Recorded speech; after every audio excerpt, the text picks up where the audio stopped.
Jacques Lacan, reinventar el psicoanálisis.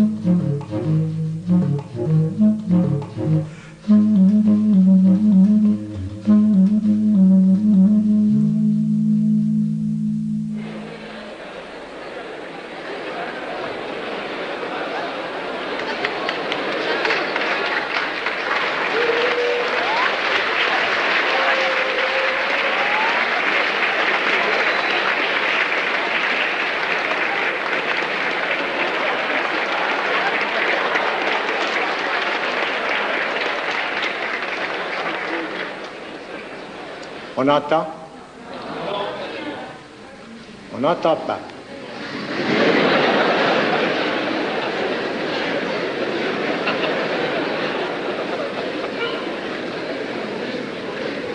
Et comme ça, entend-on?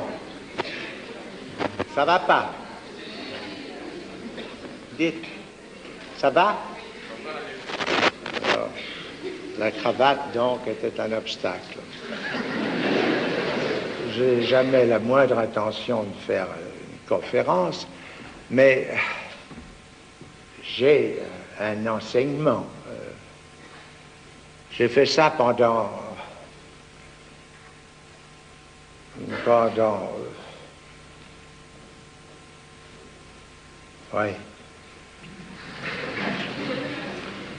très longtemps, enfin. J'ai fait ça pendant 17 ans.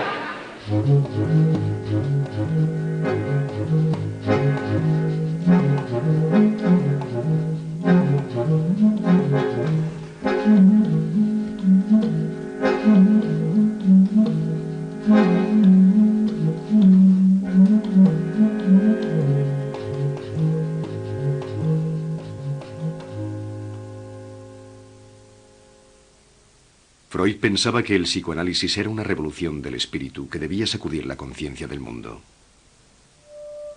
Consideraba el inconsciente como un depósito de fuerzas de pulsión que se hallaban constreñidas en las profundidades biológicas del alma. Explorador del artificio de la palabra, Jacques Lacan fue el único heredero de Freud que abandonó este romanticismo de la ciencia procedente de Darwin para revelar el carácter subversivo del psicoanálisis. Lacan convierte el inconsciente en una estructura del lenguaje cuya lógica formal se desarrolla como una fuga de Bach o un poema de Mallarmé. Yo soy el único que ha leído a Freud, llegará a decir. On a eu la bonté de me présenter. Je vais entrer dans la difficile tâche de vous faire entendre ce soir, disons, quelque chose.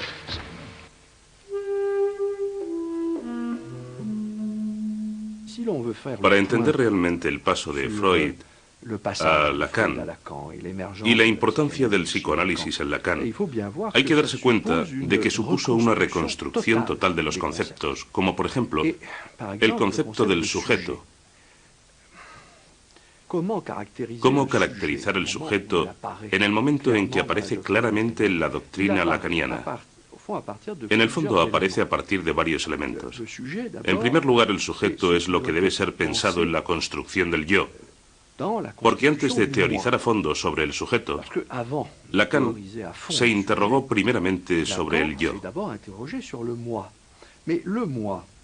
Pero en Freud, el yo es un concepto sin mucho misterio. Es el sistema percepción-consciencia. Mientras que el Lacan, bajo influencia filosófica, como podríamos ver, en el momento del célebre escrito sobre el estadio del espejo, el yo es el resultado ¿de qué? Del otro. Es decir, que mi yo es esa imagen de mí mismo. Es un yo especular que se refleja en el espejo del otro y que me es devuelto, por explicarlo de una manera sencilla. ¿Y a quién es devuelto? pues a algo bastante enigmático que pronto se llamará el sujeto. De modo que el yo es esencialmente ilusorio, o lugar de ilusión. Así es como Lacan enfoca el sujeto.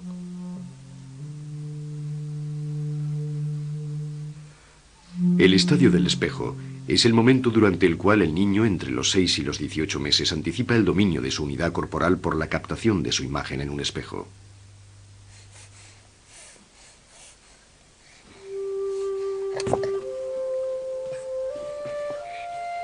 En 1936, Lacan se inspira en la leyenda de Narciso, condenado por los dioses a ahogarse mientras contempla su propio reflejo.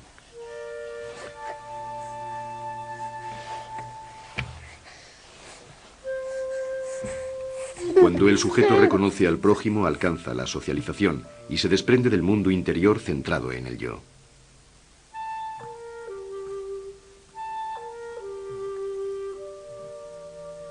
Por el contrario, cuando retrocede hacia el narcisismo primario, se abandona un universo cerrado donde el otro no existe.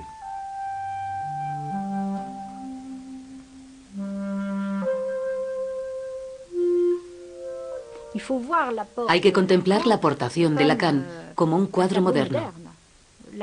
Lacan ya no representa el universo clásico de las imágenes, sino el universo de la pintura moderna. Es la pintura de Picasso frente a la pintura clásica. La nariz se ha desplazado, los ojos se han movido, las imágenes están fracturadas. Toda la modernidad está representada, mientras que Freud representa una imagen mucho más clásica del sujeto. Precisamente por eso podemos relacionar a Lacan con el barroco. Todo está deformado. Es como si fuera Freud, pero desmesurado.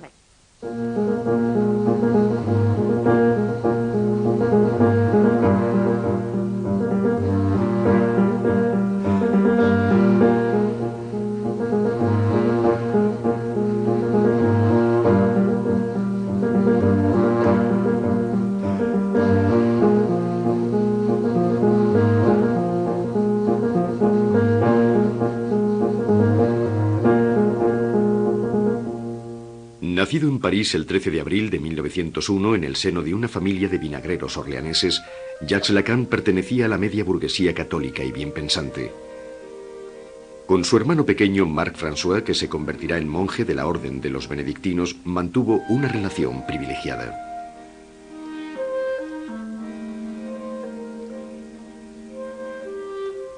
Durante sus estudios en el colegio Stanislas se inicia en la obra de Nietzsche y de Spinoza, y más tarde rechaza el catolicismo.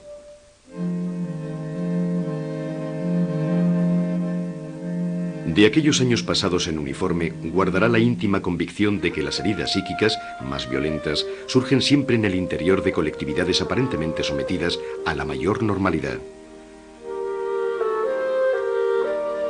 Lacan se siente incomprendido por su padre, que le destina al comercio de la mostaza.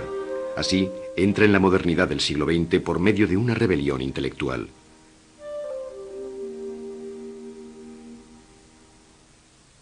Deseoso de explorar la raíz de la locura, cuyas sombras había percibido en su propia familia, se orienta hacia la psiquiatría.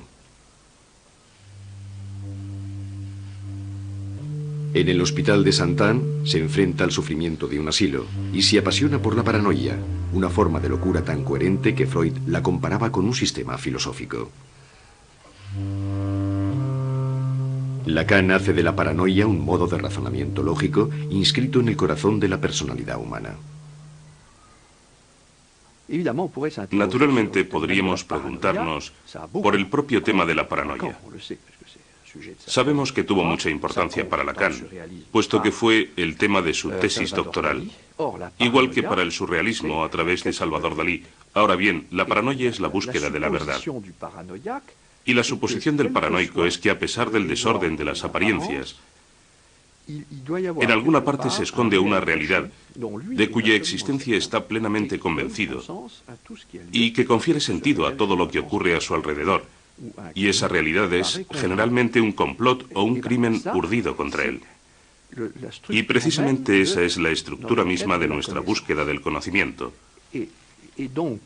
Por tanto, cuando deseamos conocer las cosas oscuras, las cosas ocultas, como decían los escépticos, todos nosotros somos esencialmente paranoicos. De este modo, la paranoia o la psicosis revelarían la propia estructura del deseo de conocer, que desde Aristóteles todos sabemos que es el deseo de la ciencia. Y yo creo que eso fascinaba a Lacan, porque eso significa que el fondo del espíritu es delirio, y si el fondo del espíritu es delirio, la verdad se halla al final de esa búsqueda delirante.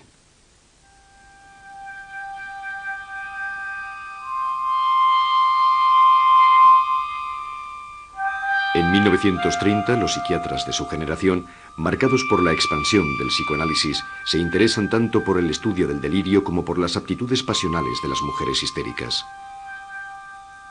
La histeria y la paranoia dibujan para ellos, al igual que para los poetas surrealistas, los extraños contornos de una verdad convulsiva que les remite a los extravíos de un mundo víctima del declive de los valores clásicos de la razón y del progreso.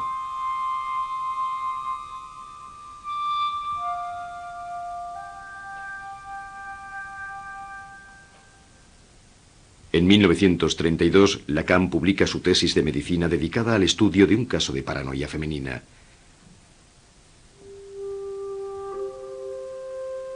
En ella relata el destino de una mujer perseguida, salida de un medio modesto.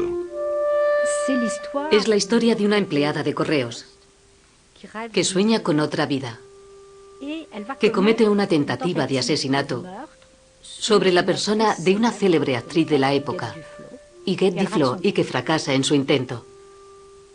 Después del intento de asesinato de Huguette Duflos, de aquella actriz de teatro, Marguerite Pantin, Marguerite Ensuy, el caso Aimé, es internada en el hospital de Saint-Anne y de allí se la confía al cuidado de Lacan, que aún no es psicoanalista, sino psiquiatra, y él va a hacer una descripción fascinante que interesará a todo el medio psiquiátrico y literario de la época.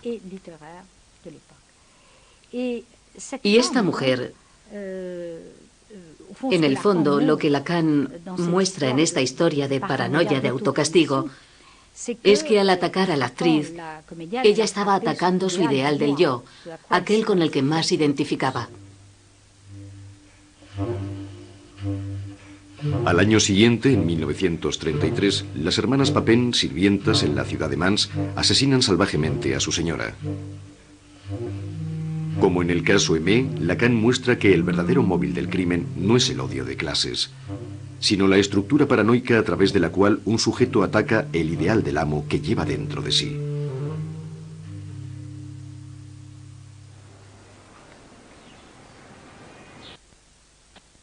Todo se de llenadas. Según Lacan, esta locura femenina se asemeja a un teatro de la crueldad surgido de un tiempo inmemorial.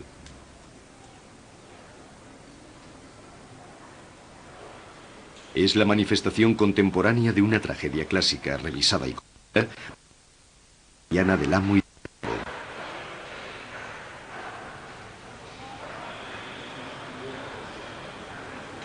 a partir de 1934, Lacan asiste al seminario de Alexandre Kolleve sobre la fenomenología del espíritu de Hegel, aparecida en 1807 y aún no traducida al francés. De origen ruso, Kolleve ofrece a sus oyentes un comentario perspicaz del texto de Hegel, apoyándose en ejemplos concretos sacados de la historia política del momento. Georges Bataille y Raymond Queneau son adeptos a esta enseñanza oral de la que Lacan imitará el estilo. Lo que al parecer Lacan retiene de las lecciones de Kolleve es la insistencia con la que es el sistema hegeliano en función de la dialéctica entre amo y esclavo. Y la dialéctica entre amo y esclavo, que tiene a su vez su origen en la lucha a muerte de las conciencias, permitió a Lacan concebir el sujeto y que el sujeto se haya dividido. Y efectivamente, por exponerlo de una manera muy esquemática, el genio hegeliano consistió en descubrir que cuando intento tomar conciencia de mí mismo, es decir, de mi existencia, me veo obligado a solicitar el reconocimiento de dicha existencia al otro. Y como consecuencia, el otro se convierte en el amo de mi propio ser. Lacan llevó hasta el extremo la lógica hegeliana, según la cual mi discurso tiene su causa en el otro, y lo toma al pie de la letra. Pues bien, ya que la causa de mi discurso es siempre el otro, existe un lugar del otro, un verdadero lugar del otro, que es precisamente ese tesoro de significantes donde en cierta manera se constituye para mí la lengua. La lengua es real, pero viene a estructurarse en ese lugar del otro. Y eso es lo que me proporciona los fragmentos del discurso que voy a articular. Y por otro lado, el lugar del otro es al mismo tiempo el lugar donde se organiza la estructura misma de mi deseo.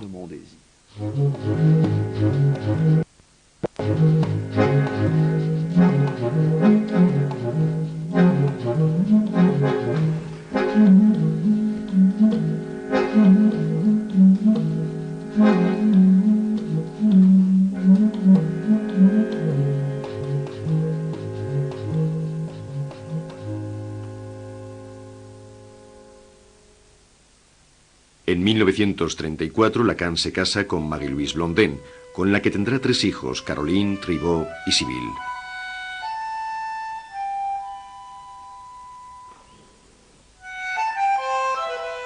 Tres años después de su matrimonio se enamora de la actriz Sylvia Bataille, cuya familia de origen judío ha emigrado desde Rumanía. En aquella época estaba separada del escritor Jacques Bataille, del que aún era esposa legítima, y con el que tuvo su primera hija, Laurence, que más tarde se hará psicoanalista.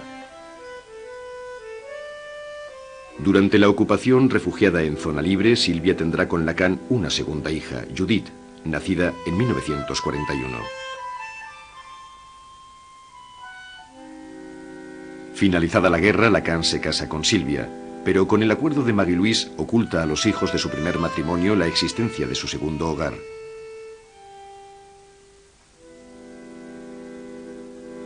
Teórico del amor y del gozo femenino, Lacan buscará sin cesar los refinamientos de una seducción de la que sabrá describir todos sus engaños. Le réel pour l'être parlant,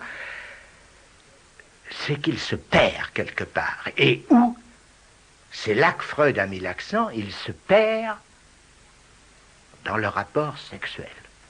Il est absolument fabuleux que personne n'ait articulé ça avant Freud, alors que c'est la vie même des êtres parlants. Qu'on se perde dans le rapport sexuel, c'est évident, c'est massif, c'est là depuis toujours, et après tout, jusqu'à un certain point, on pourrait dire que ça ne fait que continuer. Si Freud a centré les choses sur la sexualité, c'est dans la mesure où, dans la sexualité, l'être parlant bafouille. Est-ce qu'il a ou non le sentiment qu'il y a quelque chose qui se répète dans sa vie, toujours la même, et que c'est ça qui est le plus lui? Qu'est-ce que c'est que ce quelque chose qui se répète? Un certain mode du jouir.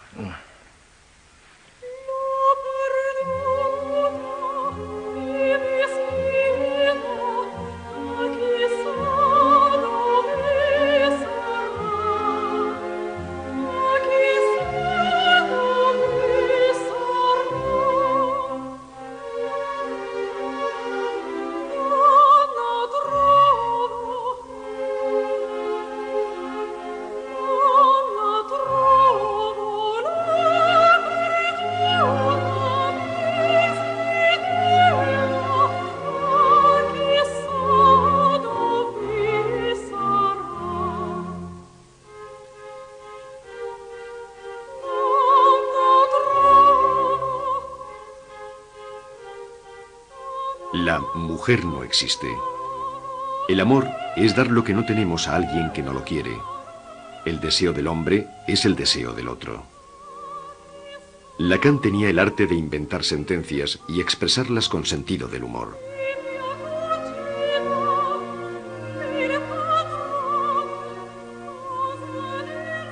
Juliette Michel, militante feminista comprometida en la lucha anticolonial, fue la primera en introducir el pensamiento de Lacan en el mundo anglófono antes de convertirse ella misma en psicoanalista.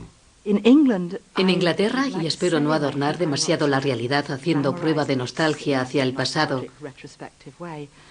creo que nos apropiamos de Lacan. A menudo nos han acusado. A menudo me han acusado de tergiversar el pensamiento de Lacan, pero creo que fue una apropiación con fines políticos. No es que fuéramos demasiado estúpidos para entender sus sutilezas. Ciertamente es una posibilidad, pero esa no era la razón principal de aquella situación. Lo que nosotros queríamos es que Lacan sirviera a nuestras reivindicaciones políticas de izquierdas y al mismo tiempo que sirviera al feminismo. El feminismo llegó a Inglaterra con un fuerte eslogan: todo lo que es personal es política. Pero las mujeres no aparecíamos en ningún estudio, en ninguna estadística sobre la educación o sobre el trabajo en los años 60. Las mujeres no existíamos como categoría. Hemos olvidado que las mujeres no éramos una categoría, y la teoría de Lacan hablaba de esa no categoría de las mujeres.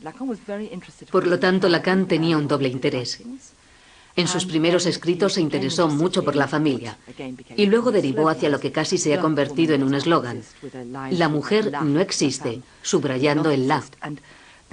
Y esa combinación de no existencia de las mujeres o de la mujer y el interés por la familia hablaba precisamente de la situación en la que nos encontrábamos en la cultura inglesa en aquella época.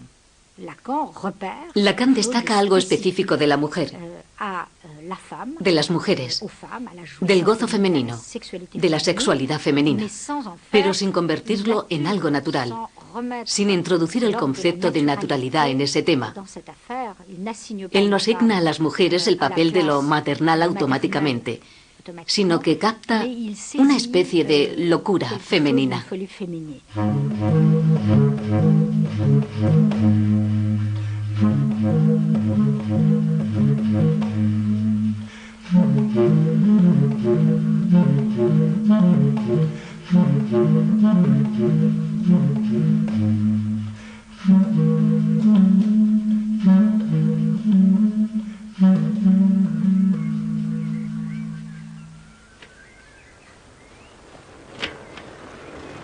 La tradición de la presentación de enfermos, heredada de la medicina hospitalaria, consistía en exhibir a un paciente ante un auditorio de facultativos o de estudiantes para que éstos le hicieran unas preguntas cuya significación profunda se suponía que se le escapaba.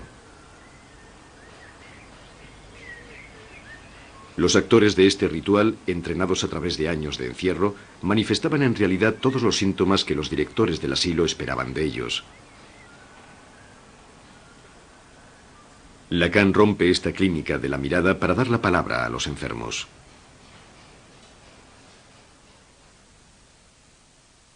Analizado por Lacan, el psicoanalista Jean-Bertrand Portalis asiste a estas presentaciones al mismo tiempo que participa en el famoso seminario cuyo resúmenes transcribe. Lacan era extraordinariamente, yo diría que cortés con sus enfermos, tratándolos no como a pacientes de asilo, sino realmente como, es lo mínimo, me dirá usted, pero no siempre es el caso, como seres humanos. Y poco a poco les empujaba, creando una auténtica atmósfera de confianza, a que se expresaran con plena libertad. Por contar una anécdota bastante jugosa, recuerdo que una vez había una mujer paranoica que se quejaba de que la seguían por todas partes. Me siguen, me siguen, me siguen, me siguen. Y Lacan, al acabar, le dijo: no se preocupe, querida señora, porque decía querida señora. Voy a buscar a alguien para que la siga, refiriéndose a un médico que siguiera su caso y la tratara.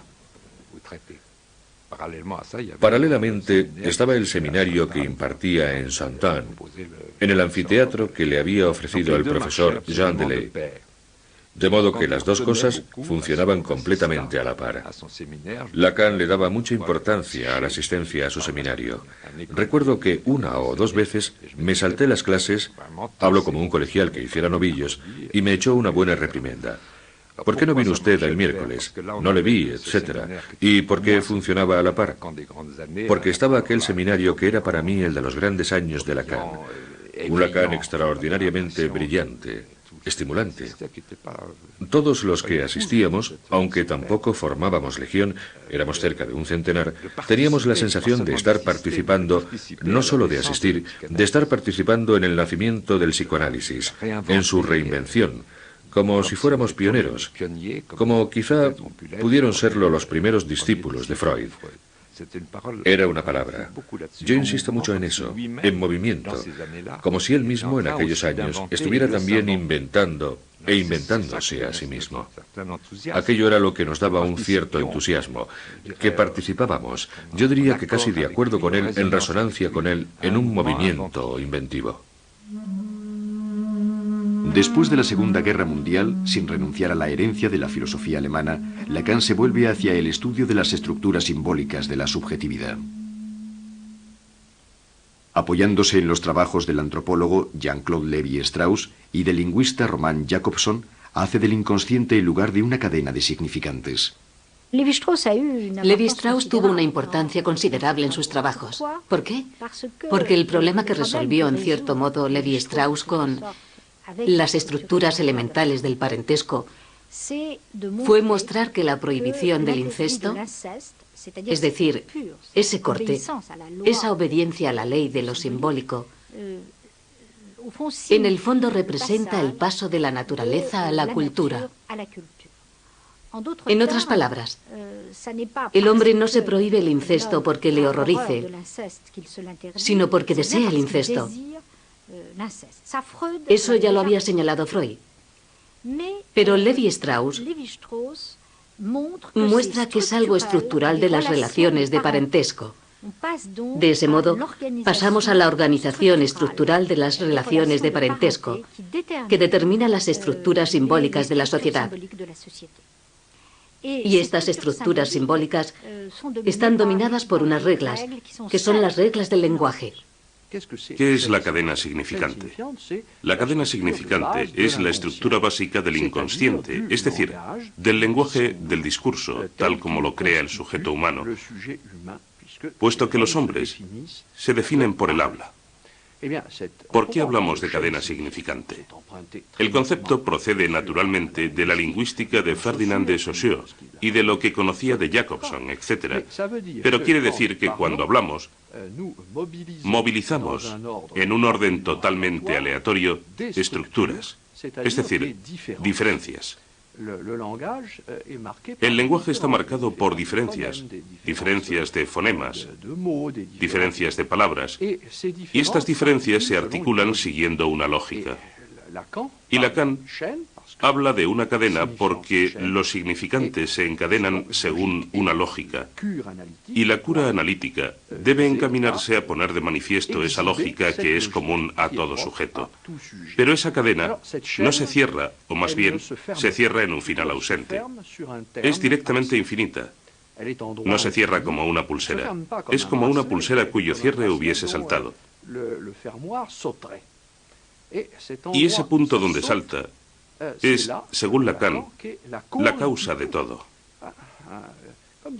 Como decía Lenin, con quien se relacionaba en otro tiempo Lacan, una cadena es tan fuerte como la fuerza de su eslabón más fuerte, que su eslabón más débil. Un interesante lapsus.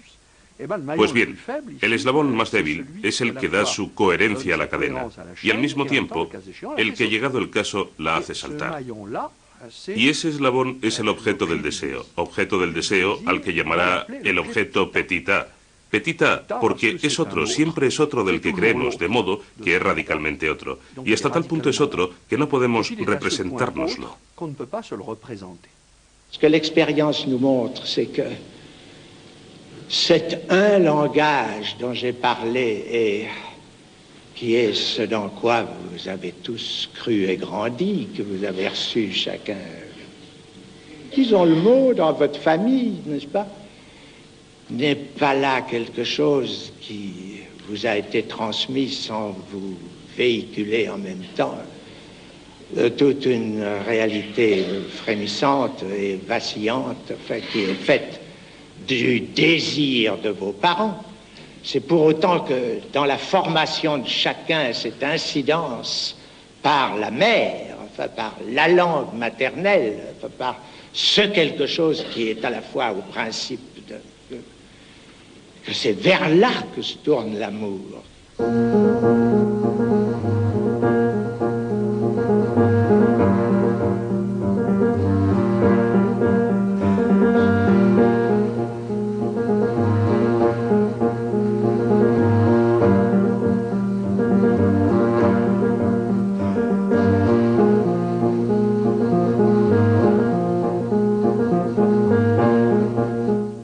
Pionera del psicoanálisis, Marie Bonaparte se consideraba en 1950 como la única heredera francesa de Freud, cuyo recuerdo celebraba fielmente con el apoyo de la IPA, la International Psychoanalytical Association, fundada por Freud en 1910. La IPA estaba entonces dominada por una corporación de honorables clínicos, mayoritariamente anglófonos y poco abiertos a la virtuosidad de las especulaciones lacanianas. Criticado por los defensores de aquella legitimidad, Lacan abandona la Sociedad Psicoanalítica de París y participa en 1953 con Daniel Lagache, Charles Leclerc, Vladimir Granov y François Perrier en la creación de la Sociedad Francesa de Psicoanálisis.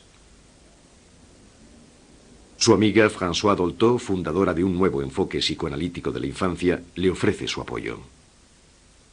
De modo que fundan la Sociedad Francesa de Psicoanálisis, que durará 10 años y que será un caldo de cultura para toda la juventud de la época.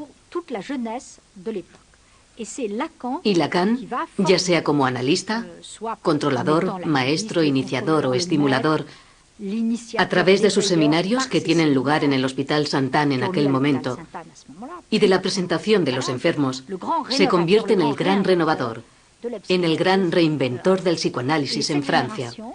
Y aquella generación tiene la sensación de ser la pionera en algo nuevo alrededor de Lacan, pero al mismo tiempo desean permanecer en la IPA, en esa legitimidad freudiana en la que ya no están, porque sus maestros han dimitido. La característica de Lacan es que se enfrenta al conjunto, que se toma por Freud y es el único que dice: yo regreso a los orígenes, regreso en el sentido de Freud, no un postfreudismo, ni tampoco dejar atrás a Freud. De modo que se presenta como refundador, y el refundador es transgresivo, no respeta ninguna regla. Pero para la IPA resulta inaceptable, y no solo por la duración de las sesiones. Están dispuestos a aceptar las enseñanzas de Lacan. Aceptan totalmente sus enseñanzas, pero solo si permanece en la IPA como filósofo teórico, nunca como formador de alumnos. Así que Lacan va a encontrarse en una situación totalmente distinta a la de Freud, siendo fundador y a la vez director de la escuela. Es decir, que Lacan, al fundar la Escuela Freudiana de París en 1964, va a ejercer funciones que Freud nunca ejerció. Será a la vez cabeza pensante, analista y jefe político de su escuela. Es decir, que acumula todas las funciones, mientras que Freud había delegado el poder, digamos político, a sus discípulos. Fundo, solo como lo he estado siempre, en mi relación con la causa psicoanalítica, la Escuela Francesa de Psicoanálisis, cuya dirección asumiré personalmente durante los próximos 4 años, pues nada me impide responder de ello en el momento presente. Única en su género, la aventura de la Escuela Freudiana de París acabará 16 años más tarde, en 1980. Gracias a ella, Lacan pudo situar el deseo de ser analista en el corazón mismo de la formación de futuros didactas. L'inconscient reste le cœur de l'être pour les uns, et d'autres croiront me suivre à en faire l'autre de la réalité. La seule façon de s'en sortir, c'est de poser qu'il est le réel, ce qui ne veut dire aucune réalité. Le réel en tant qu'impossible à dire, c'est-à-dire en tant que le réel c'est l'impossible, tout simplement. La verdad es que me produce un efecto curioso, casi una extrañeza inquietante, porque estoy oyendo la voz de Lacan y al mismo tiempo le he imitado tantas veces, ya lo ve, transferencia, no muerte, que no sé muy bien si es a mí a quien escucho o a él. Es él en toda su extensión, con ese suspense del que hablaba hace un rato, con esa fórmula definitiva y sin embargo totalmente enigmática. Lo real es lo imposible es lo real, en tanto que se siente uno un poco perdido y te dices, puede que sea genial o puede que sea yo que no entiendo nada. Me recuerdo lo que dijo Lacan al comenzar un seminario con gente como Merleau-Ponty, Hippolyte, Monet, Ricoeur, muchos otros. Todavía me parece estar escuchándole mientras decía, quizá no dirigiéndose a ellos, sino al auditorio en general. Pero bueno, ¿van a abrir de una vez sus entendederas? La verdad es que no puedo decir que me conmueva, porque tenía un lado un poco comediante, o más bien mucho. Le gustaba adornarse, igual que se adornaba en su atuendo, con sus chaquetas, sus cuellos tipo Mao y sus famosos puros retorcidos. Cuando comenzó sus seminarios me interesó muchísimo. Y cuando entendía algo, me parecía genial, porque en pocas palabras englobaba una experiencia de múltiples casos. Y en eso consiste la simbolización. Así que me decía, este hombre habla de cosas, y lo que no entiendo debe ser de la misma onda. Amiga mía, trabaja para intentar comprenderle. Pero debo confesar que a pesar de mis esfuerzos, cuando asistí a aquellos seminarios, y lo hice durante mucho tiempo, extraí algunas perlas de conocimiento, pero el resto era más bien un clima. Quizás en la menor.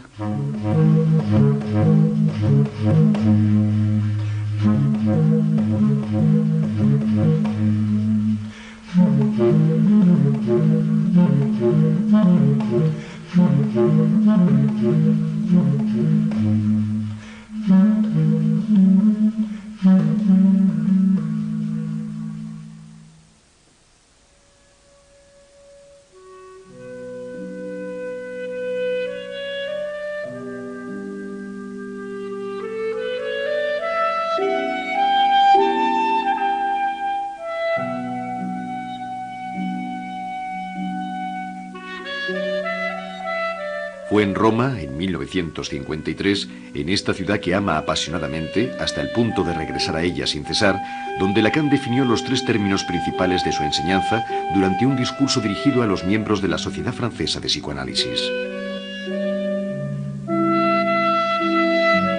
Le symbolique, l'imaginaire et le réel. Les trois registres par lesquels j'ai introduit un enseignement qui ne prétend pas innover, mais rétablir quelque rigueur dans l'expérience de la psychanalyse, les voilà, jouant à l'état pur dans leur rapport le plus simple. Los tres registros, por medio de los cuales Lacan quiere restablecer la dignidad del psicoanálisis. Tres registros que están anudados entre sí. Eso es lo que él quiere decir. Tres conceptos fundamentales en el sentido de la más antigua tradición filosófica. El platonismo, el aristotelismo y el estoicismo tenían conceptos fundamentales. Es impresionante escuchar esa pretensión en la fundación. Y lo real es lo que permite anudarse a lo simbólico y a lo imaginario, y anudarse a sí mismo a los demás. De modo que si separamos unos de otros los tres términos, la estructura fundamental del ser se derrumba. ¿Qué es lo imaginario para Lacan? Es el lugar de las ilusiones del yo. Pero cuidado, esas ilusiones existen, forman parte de nuestro psiquismo. Vivimos en un mundo de ilusiones, de representaciones que marcan nuestra vida y que permanecen siempre. De ahí el famoso tópico de Lacan sobre los tres términos importantes: simbólico, imaginario y real. Lo simbólico que de algún modo es la prioridad que nos determina, que se hace ley, es la función simbólica en el sentido de Levi Strauss. Es la idea de que estamos dominados por estructuras. Estructuras que pueden ser sociales, simbólicas o estructuras del lenguaje. Lo real es lo que escapa a toda simbolización, el lugar de la locura, de las pulsiones, del emerger de lo ilimitado. De modo que lo real suscita lo imaginario y lo simbólico, y se articula con ellos. Pero realmente yo creo que hay que entender lo real lacaniano como la falta, como suele decirse, o llegado el caso, lo que solo puede manifestarse en la nada. Pero la nada es lo que está ahí, lo que vuelve ahí. No lo existente que está ahí, sino el hecho para él de estar ahí. Eso es. Y en ese sentido, Lacan es un formidable realista y conecta con todas las grandes escuelas realistas de la filosofía.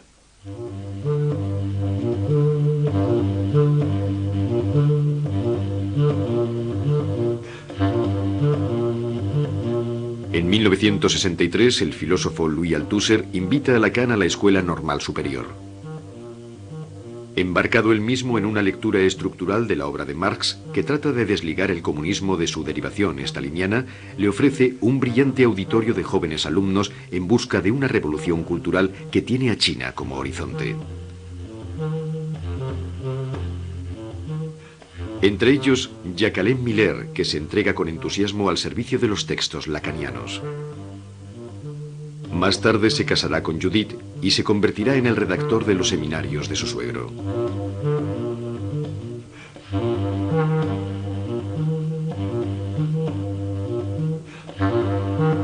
En 1966, durante el célebre coloquio de Baltimore sobre el pensamiento francés, Lacan conoce al filósofo Jacques Derrida. Él intentó a la vez seducirme y atraerme hacia su terreno, hacia su disciplina, por así decirlo. Pero al ver que yo no me prestaba a ese juego, se desencadenó la guerra, la agresión. Y a pesar de todo, yo luché conmigo mismo, y creo que también contra aquella situación. Luché para no responder ni a la llamada seductora, ni a la agresión. Creo que nunca lo hice. Y con el paso del tiempo, me refiero a después de su muerte, aunque yo ya sabía que pasaría esto cuando aún vivía, con el paso del tiempo, en el fondo he acabado por amar aquella situación, por amar aquel recuerdo. Pero en fin, ya ha pasado. Fue una especie de... Hubo seducción y guerra y silencio, mucho silencio, un enorme silencio. Tras la publicación de sus escritos en 1966, Lacan se convierte en un pensador reconocido, admirado por sus alumnos y odiado por sus adversarios. En la sala Dusan de la Escuela Normal, una numerosa asamblea se dispone a escucharle. El escritor Philippe Solers describirá de forma lírica las armonías y disonancias de la gran puesta en escena del seminario. Lacan aparece en la tribuna cual grabado de Durero, como un santo, como un monje, caballero y predicador de otro tiempo. Lacan es la lentitud puntuada, el suspiro, la pasión tortuosa, la grandeza, la anécdota, el argot, la burla, el insulto, el trueno intermitente, el puntillismo interminable, el tedio profundo, la palabra espiritual, lo sublime. Está el Lacan místico, el Lacan humorista, el Lacan ancestral, el Lacan Don Juan, el Lacan satán, el Lacan charlatán, el Lacan malicioso, el Lacan generoso, el Lacan vanidoso, el Lacan burlón, gruñón, aullador, susurrante, resoplador, seductor. Hay un Lacan puro y un Lacan pañuelo, un Lacan abrumado y un Lacan verdadero. Lo sorprendente es que todo eso da como resultado la nervadura exacta de una alegre sabiduría. Pendant un certain temps, on a pu croire que les psychanalystes savaient quelque chose.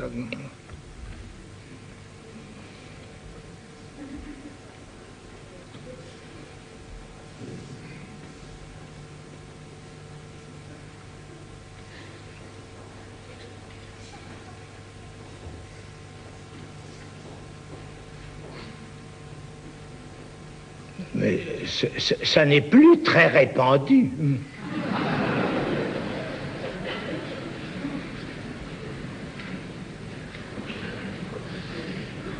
Le comble du comble, c'est qu'ils n'y croient plus eux-mêmes.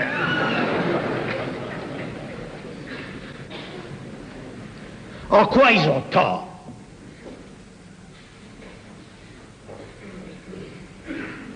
Car justement, ils en savent un bout.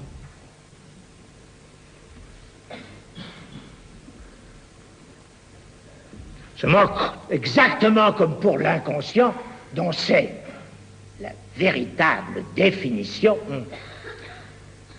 Ils ne savent pas qu'ils le savent.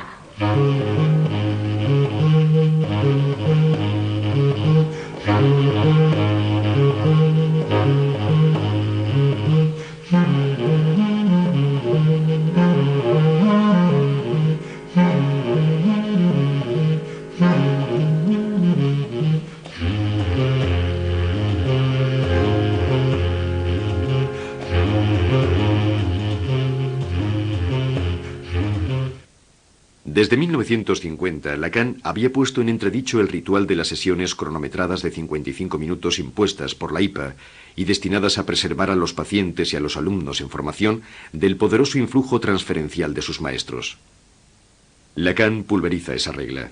Inventa la sesión de duración variable que lleva al analista a intervenir en la cura por medio de cesuras o de interpretaciones, con el fin de que el paciente explore más rápidamente sus fantasmas inconscientes y pierda menos tiempo en enunciar palabras vacías.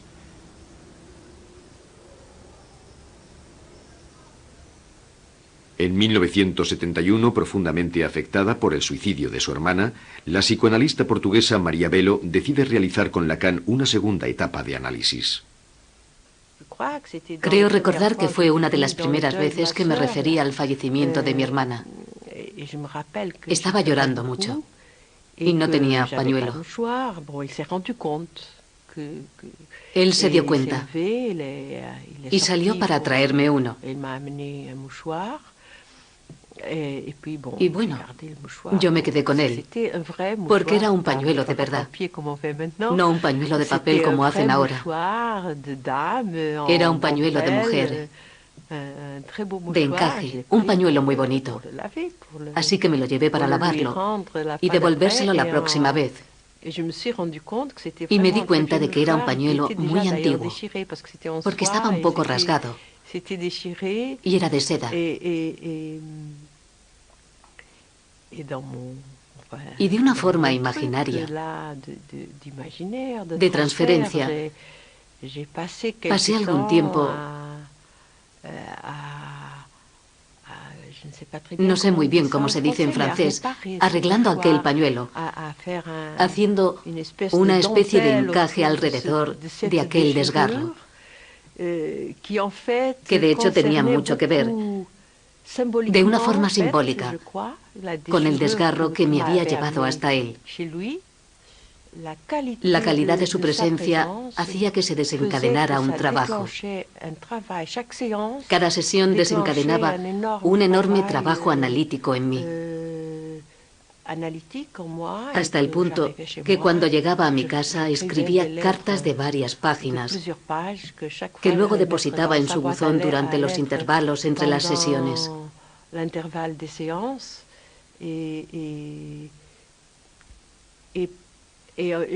Creo que todo lo que había hecho hasta entonces, pues ya había hecho algunos años de análisis, que todos aquellos años habían sido como una preparación para lo que iba a desencadenarse en aquel momento.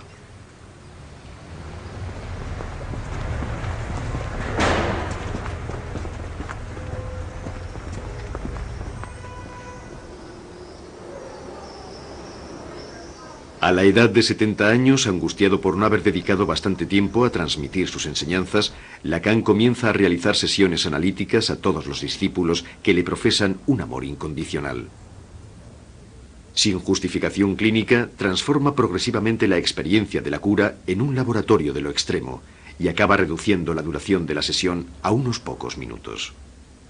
Lacan instauró aquel método hasta la práctica disolución de la sesión. Primero porque, en su situación de maestro solicitado, no podía rechazar el análisis a ninguna persona.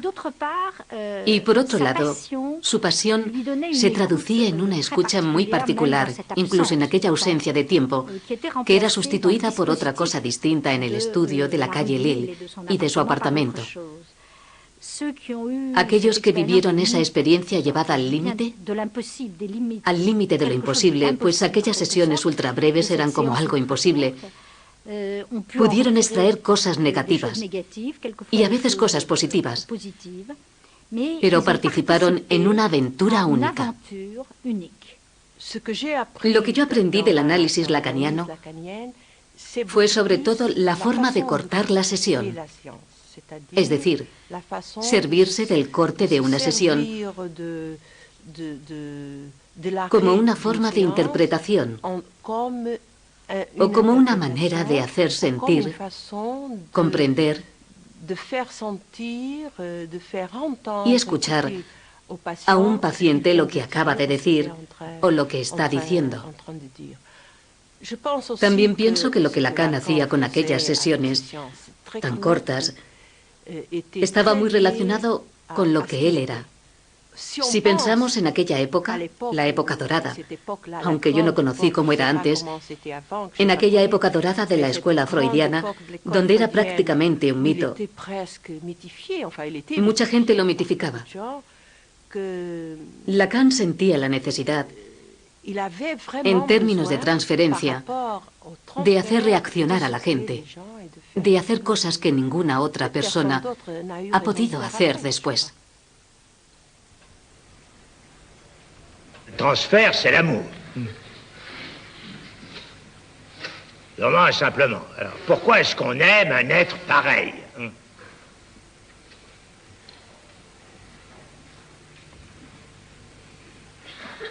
Je laisse pour l'instant la question en suspens. J'en ai donné une formule, et c'est à propos du transfert que j'ai parlé dans des termes qui sont pleins de pièges. Comme d'habitude. Comme dans tout ce que je dis, bien sûr. Pourquoi dirais-je autre chose que ce dont il s'agit, justement, dans ce qu'il en est de l'inconscient?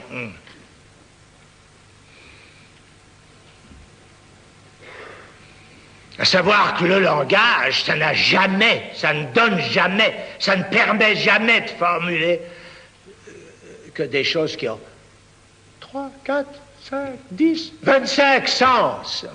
Le sujet supposé savoir. Es interesante ver cómo Lacan tuvo mucho éxito en los departamentos literarios o cinematográficos de las universidades, debido a su amor por la teoría, mientras estuvo marginado clínicamente en el mundo anglosajón en general. Hay razones bastante complejas para esa marginación clínica de Lacan. Por el lado positivo, su teoría ejerció una enorme influencia en el mundo universitario. Sin embargo, por el lado negativo, fue realmente denigrado por su trabajo clínico. Seguramente era un clínico difícil y durante el desarrollo de su práctica sucedieron algunas cosas que le valieron una mala reputación. En Inglaterra corrían muchos rumores sobre el número de suicidios. La sola idea de que Lacan trabajara coqueteando con la psicosis asustaba a la gente. Y lo cierto es que lo hacía. Su práctica clínica, a imagen de su concepción teórica, estimulaba en cierto modo el lado psicótico. Aquello se consideraba muy peligroso. Y seguramente lo era.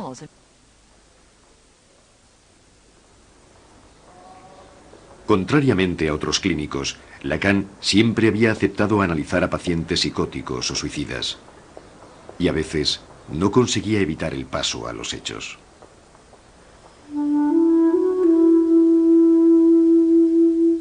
Al final de su vida, fascinado por las matemáticas, Lacan dibuja nudos y trenzas, tratando de formalizar a través de figuras topológicas los tres elementos fundamentales de su doctrina.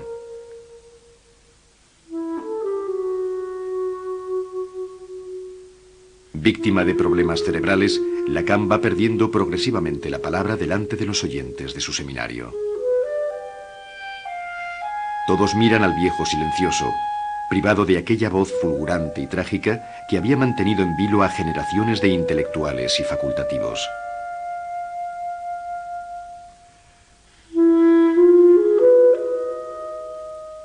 ¿Qué pretendió hacer en aquella última etapa? ¿Qué pretendía? Según parece, hablaba cada vez menos.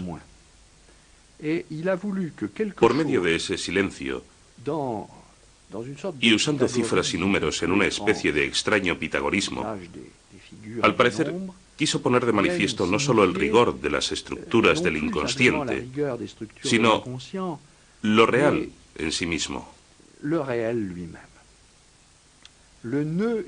El nudo le servía para intentar transmitir no solo lo real como verdad o lo real como inexpresable, sino lo real como lo que está ahí, en su mayor desnudez y en su mayor insignificancia. La caída de una cuerda y al mismo tiempo su enrollamiento. ¿Qué queda cuando eso se deshace? Una nada. Una nada, no la nada, una nada. Y al mismo tiempo esa nada forma la cosa más compleja. Es decir, todos esos nudos del lenguaje a los que estamos atados y que tejen nuestra vida.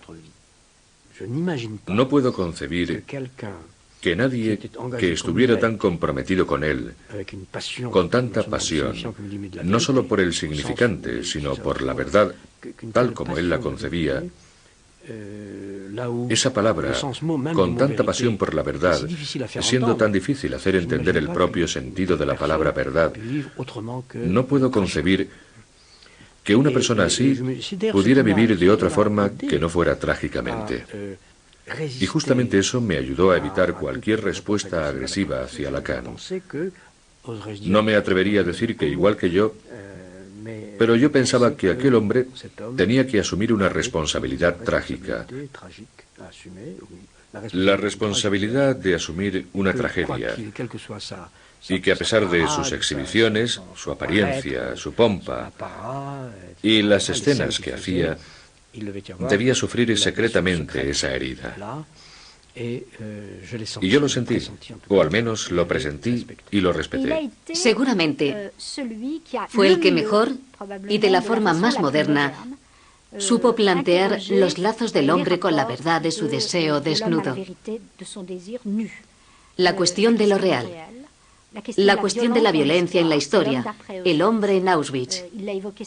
Como los teóricos de la Escuela de Frankfurt, Lacan evocó sin cesar la capacidad del hombre para ir muy lejos en la destrucción de sí mismo. O sea, que vivió lo que Freud había presentido. Lacan es también la pérdida de las ilusiones en la revolución. Era algo muy importante. ¿Qué quedará cuando hayamos perdido todas las ilusiones del compromiso revolucionario? Lacan es un pensador escéptico, es verdad, pero al mismo tiempo apasionado. El compromiso, la posibilidad de creer en algo, es decir, en el deseo, aún existe, y por eso no hay por qué desesperar al sujeto. Pero lo único que puede contar es la ética del deseo, pues es lo único que nos queda. No luchar contra nuestro deseo, ese es el heroísmo moderno. La mort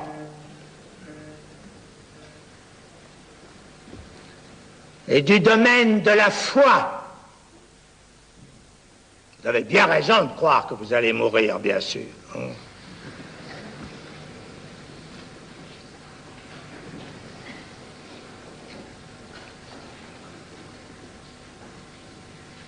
Ça vous soutient.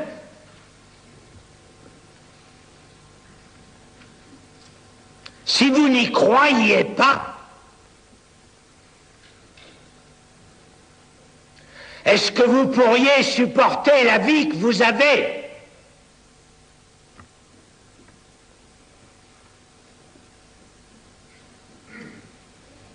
Si on n'était pas solidement appuyé sur cette certitude que ça finira,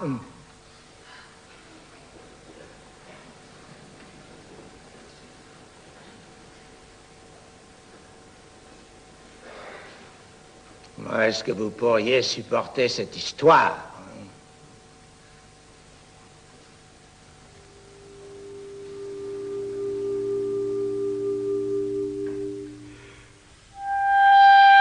Jacques Lacan muere el 9 de septiembre de 1981. Soy obstinado.